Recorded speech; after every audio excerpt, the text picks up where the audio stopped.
Eyewitness News is bringing you tomorrow's headlines today, and this morning we are taking a deep dive into sea level rise and the threat to structures on the Outer Banks. Joining me from outside the Raleigh Eyewitness News Center is Richard Stradling, one of our friends over at the News and Observer. Richard, good morning. Good to see you. Let's get right into this.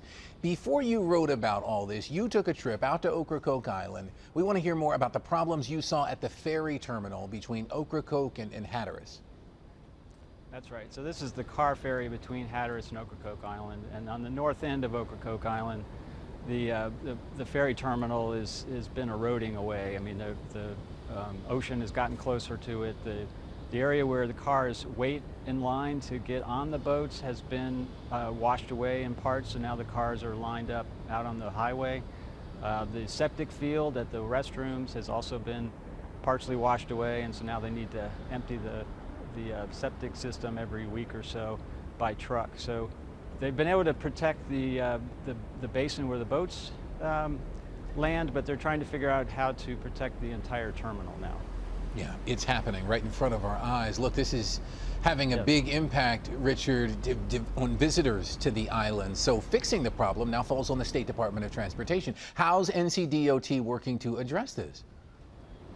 So they've come up with 4 options, and 2 of them involve expanding the ferry terminal in Ocracoke Village, which would make for a 2.5-hour boat ride from Hatteris Island to the village.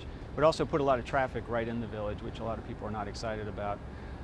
The DOT would have to buy new boats as well, because that takes them out into Pamlico Sound, and the boats they use on that crossing now are not built for that. So that's probably a long shot. They've also looked at another new terminal somewhere between the existing one and Ocracoke Village. That has some environmental challenges. The most likely option is to try and fortify the terminal, the existing terminal at the north end of the island.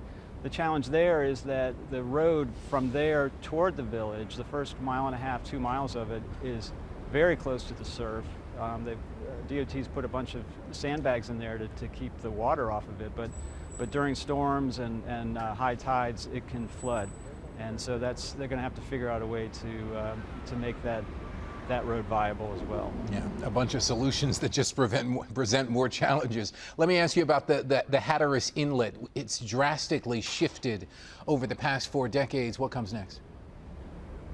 Yeah, so I mean, that's part of the challenge there for DOT. So 40 years ago, the opening was about a 1/4 mile wide, and since then it's widened to about 2.5 miles. And at the same time, there's been a lot of shoaling. A lot of the sand has created shoals that the ferries need to go around, and so the boat ride went from about a half an hour to 70 minutes now, and and it's also made that ferry terminal on the north end of Ocracoke more exposed to the ocean.